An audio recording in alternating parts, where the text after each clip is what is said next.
Hey guys, welcome back to 9 to 5 Gamers. Today's Top 10 Tuesday. That means we're going through my top 100 and we are getting super close to the end. How close to the end? Today we are doing our 30 through 21. And this is where the games, I would say this is where the games are like every game that I'm about to mention, you will absolutely love or your money back. No, I'm just joking. I can't make that guarantee. But I do really think that these are great games. Depends on how you feel about them, because some of them I've heard people say, I actually don't like that game, I hate that game, it sucks. And I'm like, okay, well, I thought that everybody loved this game, it's pretty highly rated, but who knows? Everybody is entitled to their own opinion. It's just a bad opinion. Just joking, I'm just kidding. You guys got great opinions, man. I love what you say in the comment section. Speaking of comment section, don't forget to like, comment, and subscribe, and check out our memberships, which only cost as little as $3, and currently right now,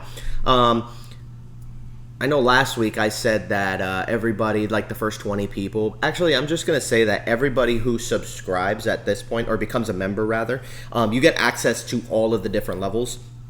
Each level has its own tier. I'm thinking by the end of the year I might stop doing that and I might start reenacting the rules that I have set up. But right now, no matter what tier you become a member at, you're getting access to everything that I offer to all my members because, you know, I just want to encourage people to become members. So as little as $3 a month can get you early access to videos, exclusive content, and really cool posts from me, including one where I went to Disney with my wife and got on Guardians of the Galaxy and everybody said they were jealous. So check those out, okay? Anyways, what are we doing again? Oh yeah, top 10. Let's get into it.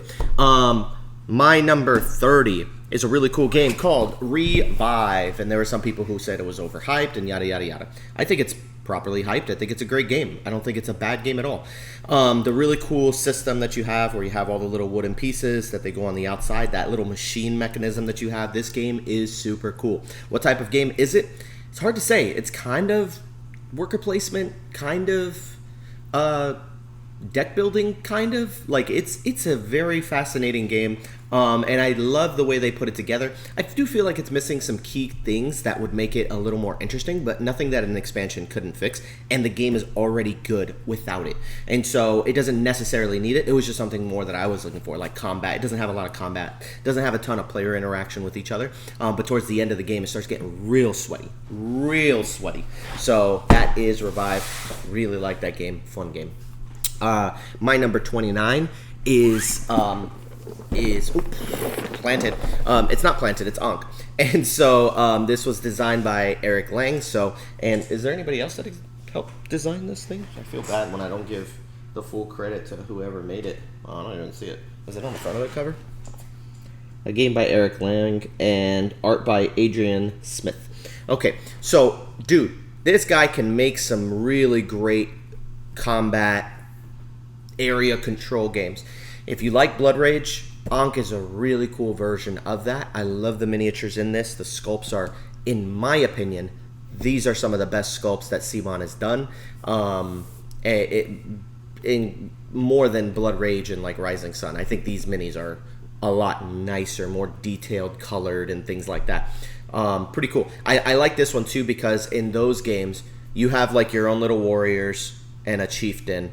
But in this game, you have a god that you play, and it's a big statue, like maybe like this big, and it's pretty big, and it's really, really well like decorated and everything. Like, oh my gosh, the sculpts on these things are so incredible. Ankh, Gods of Egypt, really cool area control game. You gotta play it. Recommended player count, maybe 2 to 3. I feel like at more players it can get a little bit dicey, but I think there are people who like it at 4 and 5. I just like it at 2 and 3. Next one, this is my 28. It's Hadrian's Wall, and again, there is. Oh, is the sticker not on there anymore? Oh, this isn't Hadrian. I'm thinking this is Paladins of the West Kingdom. Hadrian's Wall. Oh, that's interesting. Yeah. Anyway, Hadrian's Wall is my number 28. And Hadrian's Wall is a roll and write, flip and write, really. There's no dice rolling in this one, but it is a really cool roll and write. This is one of those big, heavy roll and writes where you are flipping cards over, gaining resources, and just comboing a lot like Fleet, but way more complex. In Fleet, you have 2 sheets of paper, and I thought that was, you know, like, wow, that's a big deal. You got 2 sheets. That's super cool. Most of my roll and writes, you just have like one little sheet, and that's it. This game, you got 2 pads the size of this box, literally 2 of these next to each other. It is a very big roll and write. There's a lot going on in this game. Very heavy, but oh my gosh, what a great experience. Love playing it solo, love playing with people. Hadrian's Wall, my number 28, and this is a thick boy, man. This thing's got some girth. All right. Did I say girth? Yeah, I did. So, going to the next one, we're going to go to number 27, Orleans. Actually, funny story about this. I had to go back and redo my top 100 that I initially did, because in the process I started using my Wheel of Shame. If you've never checked out the Wheel of Shame episodes, that's how I determine what game I'm going to play. I just put all of the games from my Shelf of Shame on my Wheel of Shame, and then I give it a little spin. Really fun. A lot of people like to bet on it. We don't gamble, not betting, but a lot of people like to go in the comment section and put which one they think is going to win, which is really, really fun. But anyways, Orleans is, I just played it, so I had to redo my top 100 because I knew this is going to make it in my top 100. For sure, this game is great. And here it is. It has made my top 100. That's why it is my number 27 on my list. It climbed up quick, man. This game is great. I actually just did a review of this a week or two ago. And it's such a fun game, man. It's got bag building. It's got like worker placement. It's got a little bit of everything. It's got a little bit of take that, very, very, very little. But man, it's so good, man. This is such a refreshing Euro for me because of the I love Quacks of Quedlinburg. Warp's Edge is one of my favorite solo games, and I love that the bag building of those games. I think I might like Wonderland's War because I heard that Wonderland's War has that, but I need to play that. But yeah, this game is great, man, and I think that anybody who gets a copy of this, it's going to be a little bit of a learn, but once you learn it, it's really not that complicated, and it is a very, very fun game. Don't be intimidated by it. Try out Orleans. Super good. Can't wait to get the expansions, man. Saw the expansion for $10, man. I was so upset, and somebody swooped in and grabbed it super quick.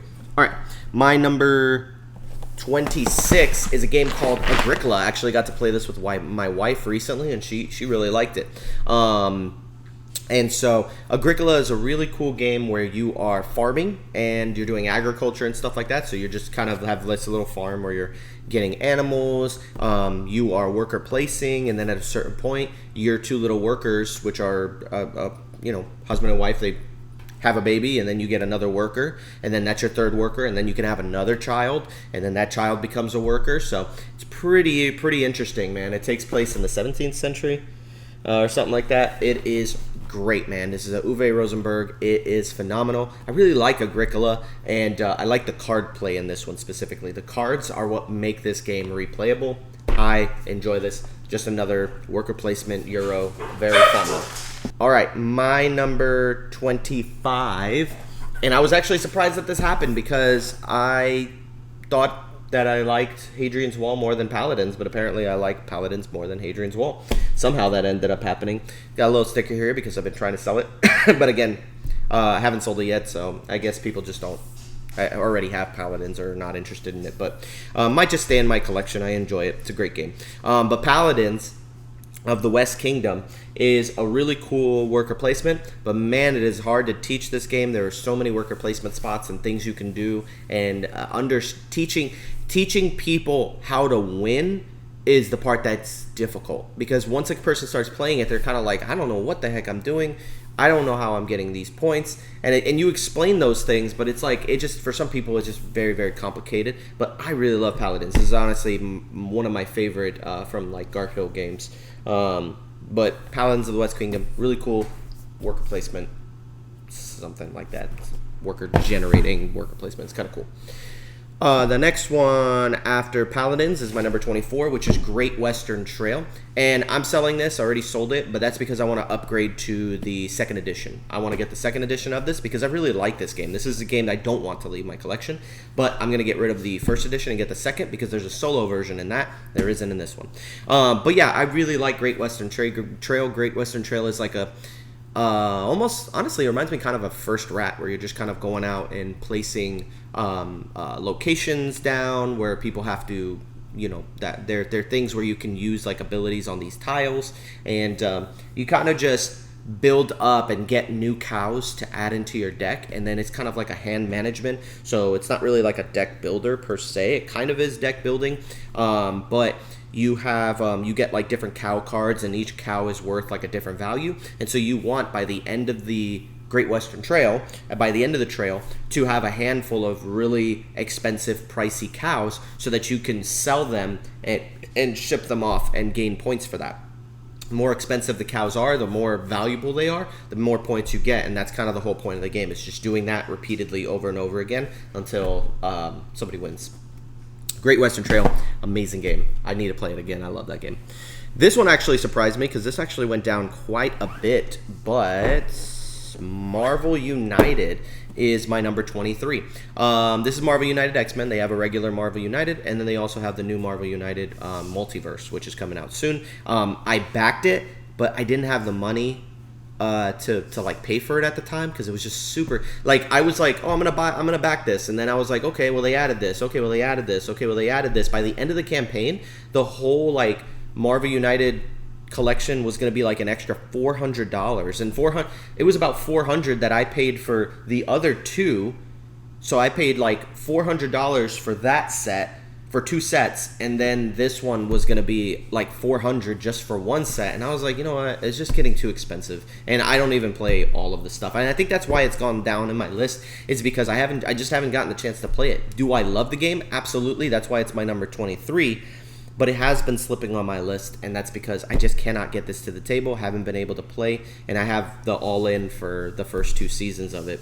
But Marvel United's great. It's just a miniature game where you walk around this little circular map and you fight a villain. It's really, really fun. Cooperative, very good for families.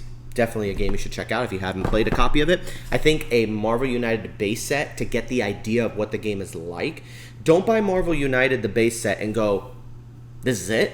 That's not it. The idea is that there are so many expansions for the game that the replayability of this thing is like almost endless. It's ridiculous how much replayability there is, because not only do you have a bunch of villains you can play against, but you have a bunch of different heroes, and you can combine those heroes in different ways to play against all those different villains. So there's so many ways that you can play this game, and there's so many expansions if you can go out there and find them, because they don't retail them. They only retail certain expansions. But play the base game to go, is this a system I like? And if it is, invest in it. It's like Unmatched. You know what I mean? You buy Unmatched Cobble and Fog and then go, okay, well, I think I'm done with this, because it's like that's all there is to it, is just these 4 characters. And it's like, no. You've got like 3 Marvel sets. You've got 2 Jurassic Park sets. You got a Bruce Lee set, which is really hard to find. You've got some of the Legends sets. You've got Buffy the Vampire Slayer, I think, came into it. Maybe? I don't remember. There's so many different ways that you can combine them, and it's like you can put a T-Rex against Marvel characters. Like, that's what Unmatched, the beauty of Unmatched is that it's a solid system, but you got to add to that system. Marvel United is a lot like that. And my number 22, which I'm surprised it didn't actually get higher up on this list, that was Kemet, Blood, and Sand. I think this was just a fluke from the Pub Meeple system, because honestly, this game should be a lot higher up, but it's okay. I will allow this. But Kemet, Blood, and Sand is really good, man. That is why it's my number 22. Kemet, Blood, and Sand is an area control game. Somebody asked me in the comment section to make a how to play for this, and I had this really cool idea for how to play, but I'm working on it now, and I don't want to put it out there because I don't want anybody else to take the idea from me and then do it. Or maybe somebody already has done it and I'm taking the idea for them. But the goal of the game is just to have 9 victory points. And so when you get 9 points if you get 9 points on your turn, you have to wait till your next turn to win the game, right? So it's got like this checkmate system where you get 9 points and then go check, then everybody else has like a turn to try to take one of those points from you, because all the points in the game are like transferable, except for divine victory points. The divine FP are permanent. And so really cool, man. And I love all the different tiles in this game. That's what makes this game replayable, is that you can build your little power-up system differently than everybody else, and I love Kemet. Kemet Blood and Sand's great. And my number 21, which is a game that has fallen down my list because it used to be like my number 1 at some point and has gone down considerably, and it's because I just don't get it to the table anymore, man. I think I'm just kind of like the LCG of this. The fact that they keep coming out with packs, I can't keep up with it. And I'm so behind that I have a ton of content that I still have to catch up on, but it's still such a good system. I think that anybody can grab the core box and have a great time with this. Even if you just play with the heroes with their base expansions. When those hero packs come out, you can just play with them with the pre-built decks, the pre-cons. And if you have a pre-constructed deck, you can play with that. But if you want to build your own deck, that's the cool thing. It's like you can construct. It has deck construction. Deck building is like when you buy from a market. That doesn't have that. You have to construct your deck before you play, which is really cool. It's just like any other LCG. It's just Marvel, and I really love it. If you don't like Marvel, then my recommendation to replace that with is the oh my gosh, the Eldritch Horror Cthulhu one. I forgot the name of it. I used to have it, but I didn't like that theme. I like this theme, which is why this one made it higher on my list. But that's it for my numbers 30 through 21. 30 through 21. All of these are really amazing games. You can't go wrong with getting any of these games. But let me know in the comments section, which of these are your favorites out of this set that I have here? Which ones have you played? Which ones haven't you played? Talk to me in the comments section and let me know what you think. And if you have any deeper opinions on any of these games or any kind of questions you may have, ask it in the comment section and I'll get back to you as soon as possible. I usually will get back right then and there as soon as you message me. But with that said, don't forget to like, comment, and subscribe. Check out the memberships, and I'll catch you on the flippity flip. Peace out, homie G's. Let's get some coffee. Oh, that is some good coffee. All right. Whew.